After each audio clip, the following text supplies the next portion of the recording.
முதலமைச்சருக்கு ஆங்கிலம் தெரியாது, பாக்ஸ்கான் காரங்களுக்கு தமிழ் தெரியாது. அந்த ரூம்ல உட்கார்ந்து என்ன பேசினான்னு உங்களுக்கும் தெரியாது, எனக்கும் தெரியாது. இதை நம்ம டிஆர்பி ராஜா அண்ணன் ரொம்ப கன்வீனியன்டா பாக்ஸ்கான் வந்தாங்க, ஒரு போட்டோவை போட்டு 15,000 கோடி 14,000 வேலை வாய்ப்பு அப்படி அப்படின்னு அடிச்சு விட்டாரு. பாக்ஸ்கான் காரன் அவன் பல பிரச்சனை அவனுக்கு இருக்கு. ஏன்னா ஆந்திரால இருந்து போன் பண்ணுவாங்க, மகாராஷ்டிரால இருந்து கூப்பிடுவாங்க, ஒரிசால இருந்து கூப்பிடுவாங்க.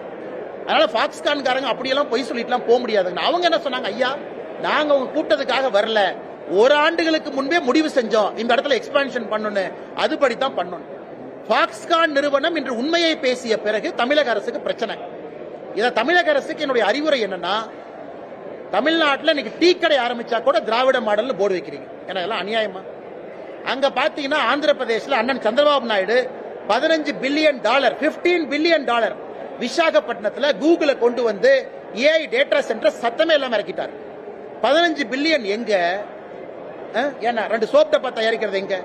அதனால அண்ணன் டிஆர்பி ராஜா அவர்கள் நல்ல முதலமைச்சர் ஏமாத்துறாரு. 2 பேர் வந்தா போதும், புடிச்சு கொண்டு வந்து கோட்டை மாட்டி போட்டோ எடுத்து போடுறா போஸ்டர் அப்படின்னு. இதெல்லாம் ரொம்ப நாளைக்கு இந்த உண்மை நிக்காது.